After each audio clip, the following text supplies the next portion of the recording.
What happens when two giant democracies, one with massive brain power, the other with huge military strength, find themselves heading toward a quiet breakup? What exactly went wrong between India and America? And most importantly, who should we blame for this mess? This isn't just about politics. This is about power, ego, money, and rules crashing into each other right now. In the next few minutes, we're not giving you the usual news stories.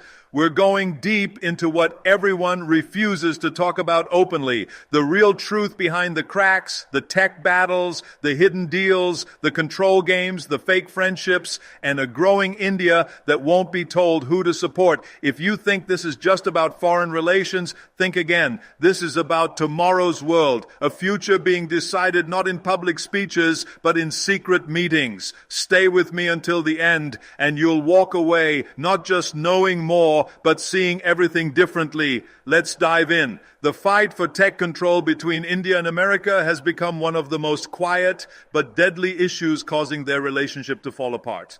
At the center of this mess is a growing problem of trust.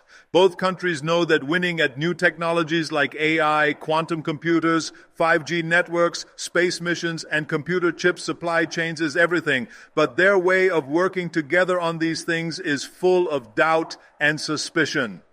America, used to being the boss of global tech rules, often creates strict systems that help its own companies and national goals first. India, on the flip side, is no longer happy to just be a customer buying tech from others. It wants to become a maker, builder, and creator of its own tech. This dream naturally creates fights with the people already in power. The lack of trust gets worse when we talk about data safety, digital spying, and who controls the computer programs that run our lives. India sees Western tech giants as bullies who want to control everything and spy on everyone, while America stays worried about India getting closer to other tech powers like Russia and China.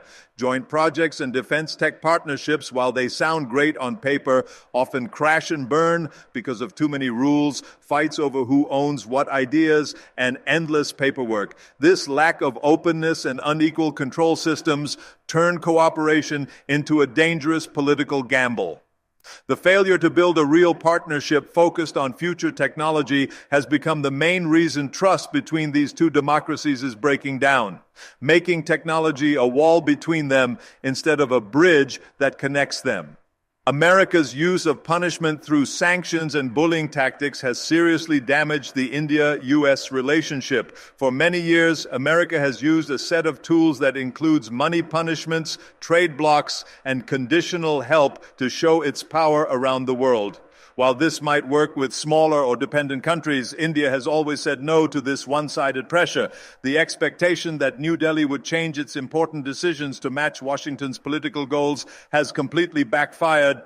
Examples like India continuing to trade with Russia during the Ukraine war or its independent choice on oil buying were met with hidden threats and legal warnings from U.S. politicians. Instead of encouraging teamwork, these actions created a feeling of diplomatic bullying. India, driven by a policy of doing what's best for itself, does not accept foreign meddling in its decision-making process. Every time America tries to influence India's defense purchases or foreign policy choices through pressure, it creates a nationalist backlash. Also, sanctions or threats of punishing Indian companies for working with countries outside America's approved list only makes the trust gap bigger.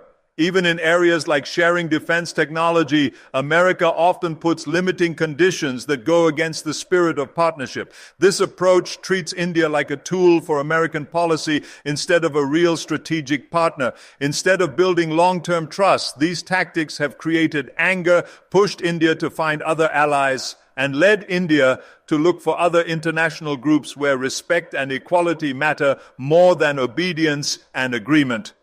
India's strategic neutrality has become a major problem in its relationship with America. As global divisions get stronger, especially with conflicts like the Russia-Ukraine war and growing tensions with China, America has increasingly expected its partners to take clear sides. However, India has repeatedly chosen to stay neutral, guided by its national interest rather than outside expectations. This position, rooted in its historical non-alignment movement, is not a sign of being unsure, but a deliberate and sovereign strategy to keep flexibility and independence in foreign policy. While America sees this as inconsistency or even quiet opposition, India sees alignment with any one side as limiting in an increasingly multipolar world. India's Kanti.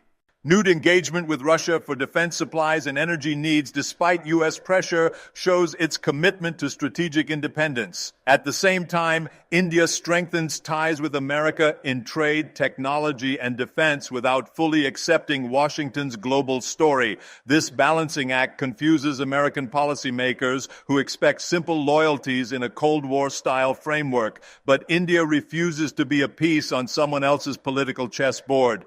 It wants the freedom to work with multiple powers based on changing realities, not rigid alliances. This insistence on neutrality is often seen as defiance by Washington. But for India, it's a matter of self-respect and survival. America's inability to fully accept this neutral stance adds to growing diplomatic distance, making mutual trust and long-term commitment harder to maintain. Trade imbalance and rising protective policies have added serious strain to the India-US relationship. Despite being one of the fastest-growing trade partnerships, both nations have frequently fought over tariffs, market access, and regulatory barriers.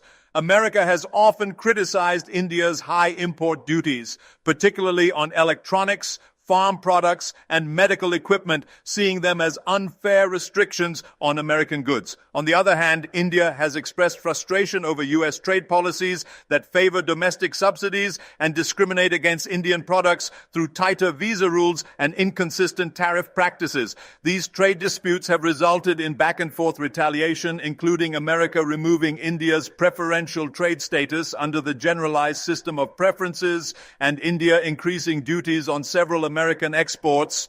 Data localization, e-commerce regulation, and digital tax policies have become newer battlegrounds. India's push for storing user data domestically and ensuring control over digital infrastructure is seen by America as a threat to its tech giants, while India views it as essential for national security and digital sovereignty. Furthermore, complex negotiations around defense contracts often stall due to conditions imposed by U.S. defense manufacturers related to intellectual property and technology transfer. All these factors point toward deeper economic friction, where both sides are increasingly inward-looking and protective of their domestic industries. Instead of acting as a pillar of cooperation, trade has become a source of tension, reflecting broader mistrust in intentions and a shift away from the spirit of open market globalization that once defined the optimism around this bilateral partnership. The gap between values and interests is a core reason behind the growing disconnect in India-US relations. America often positions its foreign policy on a foundation of liberal democratic values like free speech, human rights, religious freedom, and civil liberties. These ideals are regularly used as benchmarks to evaluate and influence its international partnerships. India, while also being a democracy, takes a more practical approach to governance and global engagement. Its decisions are shaped by national priorities such as economic development, internal security, regional stability, and cultural identity, not by how they align with Western ideological expectations. This fundamental difference creates constant friction in diplomatic conversations.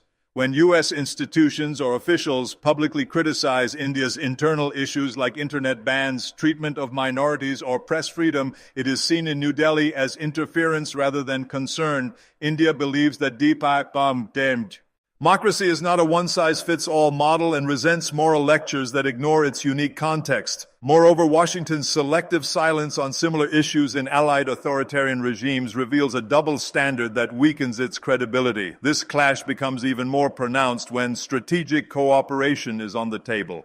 America wants alignment based on shared values, but India seeks alignment based on mutual benefit. The failure to reconcile this difference makes long-term trust hard to achieve. India does not want to be seen as a junior partner molded in someone else's democratic image, but rather as a sovereign power defining its own version of democracy while pursuing national interest without apology. India's increasing involvement in multipolar alliances like BRICS, SCO, and the Global South reflects its strategic shift away from a U.S.-centered world order. As the international system shifts from single power dominance to multipolar complexity, India is actively positioning itself as an independent pole with its own voice, influence, and network.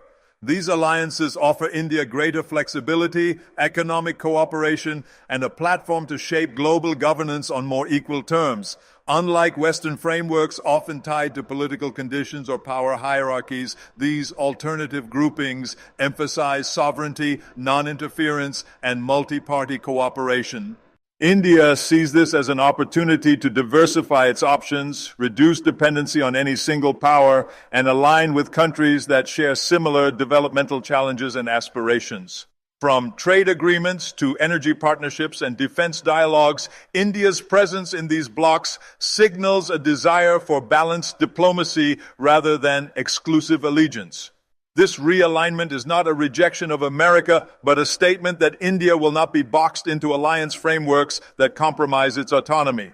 Washington, however, views India's deepening ties with countries like Russia and China within these forums with skepticism and raises questions about India's reliability as a strategic partner, especially in sensitive areas like Indo-Pacific security.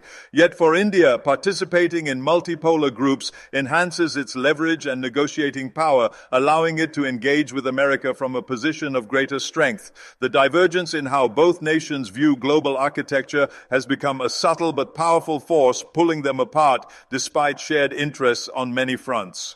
The India-US breakup is not the result of a single mistake or moment of conflict. It is the outcome of layered contradictions between what each country expected and what reality delivered. On one side stands a nation rooted in legacy power structures, seeking alignment through influence and conditional cooperation. On the other stands a rising force determined to chart its own path, driven by autonomy, balance, and strategic sovereignty. From technology rivalries and economic friction to diplomatic pressure and value-based clashes, every tension point reveals a deeper truth.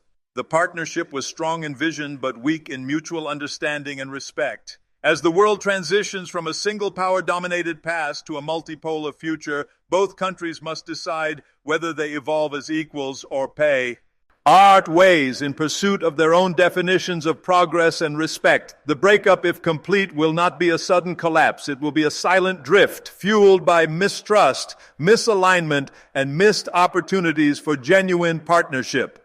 But the door to renewal is never permanently closed if there is willingness to show respect, honesty, and strategic clarity from both sides. The choice facing both nations is clear. Adapt to a new reality where partnership means equality, or continue down a path where two of the world's largest democracies become competitors instead of allies. The decision they make will not only determine their bilateral future, but will also shape the kind of world we all have to live in for the next several decades. Thank you for staying with me through this eye-opening journey into one of the most important yet underreported stories of our time. Whether you're a student trying to understand global politics, a professional working in international affairs, or simply a curious person who wants to know what's really happening in the world, remember this: the future doesn't belong to those who follow power blindly, but to those who understand it deeply. The world is changing rapidly, and the old rules no longer apply. Countries like India are no longer willing to accept junior partner status, and countries like America are struggling to adapt to a world where they can't always be the boss. Understanding these dynamics is crucial for anyone who wants to navigate the complex world we're heading into. The world is changing rapidly, and the old rules no longer apply. Countries like India are no longer willing to accept junior partner status, and countries like America are struggling to adapt to a world where they can't always be the boss. Understanding these dynamics is crucial for anyone who wants to navigate the complex world we're heading into. Keep questioning what you hear in the news, keep looking for the deeper stories behind the headlines, and keep thinking critically about the forces that shape our world. The future belongs to those who see beyond the surface and understand the real currents of power, ambition, and national pride that drive nations toward cooperation or conflict. Good luck in your pursuits, and may you always think critically, question boldly, and act with wisdom.